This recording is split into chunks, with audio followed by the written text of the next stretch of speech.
Good morning, everyone. Pete Pardo here. Welcome to another edition of What's Hot with Sea of Tranquility. Today, we're going to take a look at the brand new album from Dennis DeYoung, which is called 26 East Volume 1. And we've got on the under end of the Zoom, I'm trying to, hopefully I got the direction he's sitting in there, longtime SOT writer Simon Bray from the UK. Simon, welcome to the YouTube channel for the first time, my friend. Hopefully the first of many. How's things going over there? Good, very good. It's very pleasant over here at the moment. Hopefully the first of many, like you say. There you go. There you go. So when this album, when the promo for this first came out, Simon sent me an email. He goes, "Can I have a crack at the Dennis DeYoung?" I said, "You absolutely can." I said, "And then I'm going to have a crack at it as well." And then I said, "But here's the caveat. We both have to appear together on the YouTube channel to talk about it once we got our reviews posted." So I was the kind of latecomer, so I got mine done yesterday. I sent Simon an email, said, "You ready to go?" He's like, "We're ready to go." So I'm going to let Simon kick it off, and he's going to kind of give his take on this new Dennis DeYoung album, which is the first one in quite a few years. It was like 13 years or something like that since the last one. Yeah. So good to see him back. I mean, he's been regularly touring, but I think it's just good to have another album from him. So I'll leave it to Simon to get us started here. Yeah, well, I did volunteer to review it, mainly because I'm a bit of a fan, although I did slate much of his solo discography whilst we're in the review. And I'm such a fan that I did actually buy the album as well. On vinyl. Yeah, look at that. So probably not an unbiased review, but I think the absolute bottom line is that it's every bit as good as could be expected from a 73-year-old man. Yeah, 73. Just good. In my opinion, probably his best solo album. There isn't a track on it that I don't like anymore. I've carried on listening to it, obviously, because I'm a fan. Usually when you review something, you think, that's it, put it away. But this one, I listened to it in the car this morning, and I like it. It's not as good as practically anything that Styx ever made, but nonetheless, it's a really good, solid album if you're a fan. I agree. So in my review, and I think you touched on it as well on the website, it's just kind of interesting how this came out fairly shortly after Styx returned to the studio also for the first time in a long time. Personally, I think the mission is fantastic. And I think a great return to form for that band. I think this is really, really strong as well. Again, I haven't had it that long yet, so I probably shouldn't even say this, but I don't think it quite stacks up to the mission. And I'll kind of go into some reasons why. I agree with you. I think this is probably Dennis's best solo album.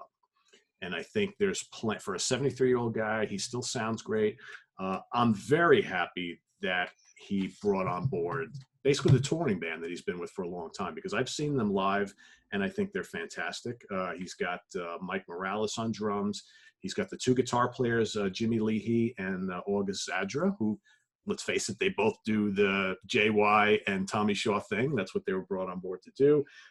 John Blasucci on keyboards, Craig Carter on bass, and then you've got his wife Suzanne doing backing vocals or whatnot. You know, you got Jim Petterick helping out, writing most of the songs, adding keyboards and guitars and bass. You know, Jim is, you know, puts his special stamp on so many things these days. You got a couple other guys who show up in the studio to help out, but I think it's a vibrant album. It's a lot of fun to listen to.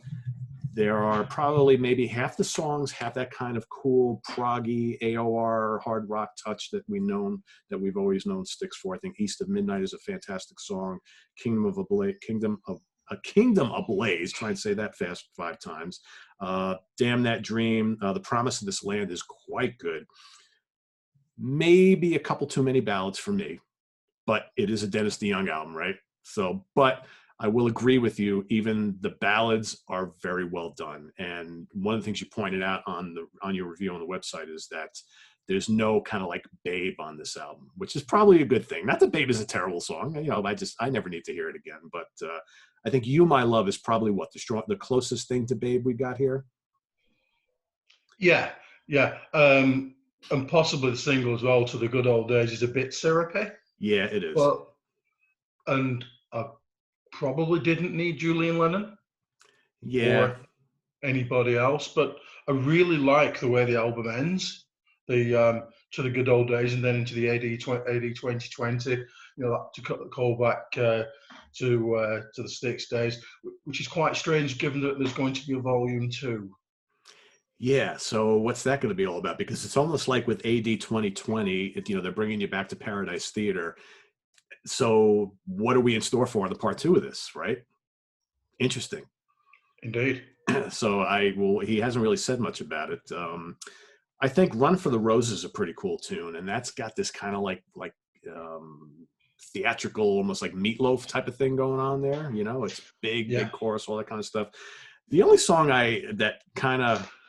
I get the lyrics behind it. I read the lyrics and I kind of laugh at it, with all due respect, because let's face it, I mean, Dennis is taking shots at the media and all the politicians here in this country, and quite frankly, they deserve it.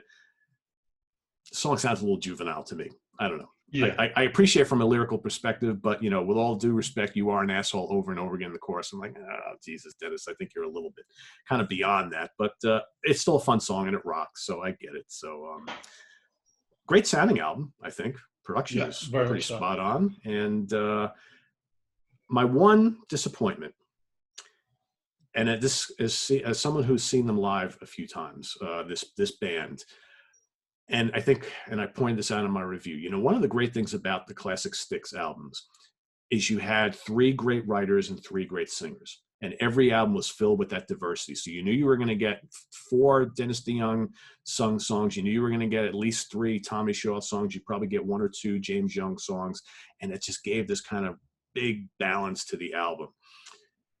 And I think the reason why I haven't liked a lot of the Dennis DeYoung albums more is that I love him. I love his voice. I love his songwriting, all that kind of stuff. But the reason why I love Styx so much is you got that variety. Whereas on the Dennis DeYoung solo albums, it's just him. And he's fine. Don't get me wrong. But I find that, like, I'm listening to this and I'm wishing he would have let August Zadra, who's the guy who does all the Tommy Shaw parts live, I wish he would have given him a song or 2 to sing. I get it. It's a Dennis DeYoung solo album. I get it. But I was left kind of wanting that. And I, you know, as a longtime Styx fan, I don't think it's wrong for me to say that.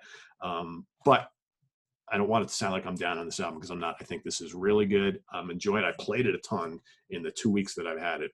And I'll continue to. And I'm looking forward to the follow-up, you know, whenever that actually comes out. So we'll see.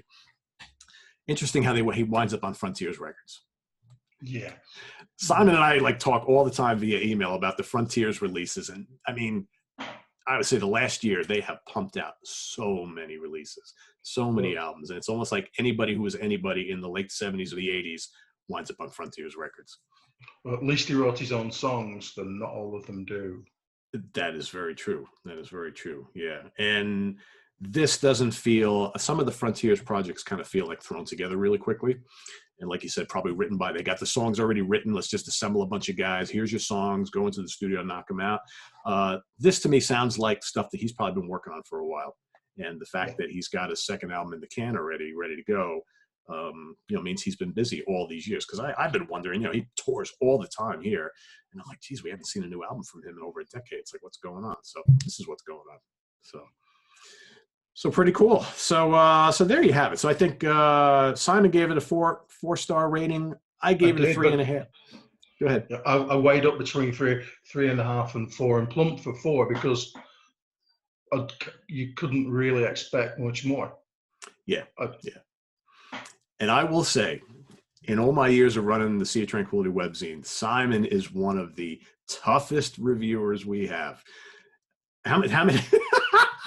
How many 4 or 5-star reviews have you given over the last year, Simon? Some.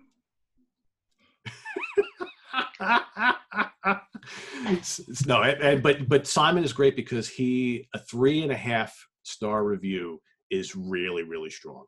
And I think Simon really sticks to his guns and just doesn't like handing out 4 and 5-star reviews. Well, and I totally get that. So when I saw a 4-star review for this, I was like, yeah, it must be pretty. And he heard it before I did, so I was like, it must be pretty damn special.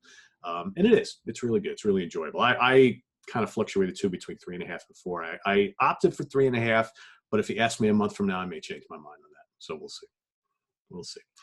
So go to the website and read our roundtable review, www.seatranquility.org. Go visit us on Facebook. Check us out on Twitter. Of course, come here on YouTube all the damn time for lots of cool programming. So Simon's going to come back over the next couple of weeks. I've asked Simon to kind of take a look at some stuff he's been reviewing, some stuff he's bought that he wants to talk about. So kind of like what we did with Stephen Reed a couple of weeks ago, we'll just have a show where Simon comes on and he and I, he'll talk about a bunch of things that he's been listening to and reviewing, and we'll do a little discussion on them, and that'll be fun, right? Absolutely. All right. So take care, everybody. We'll see you real soon. Enjoy the rest of your day. And Simon, I will talk to you soon, my friend. Take care, everybody. See you soon. Bye-bye. Bye.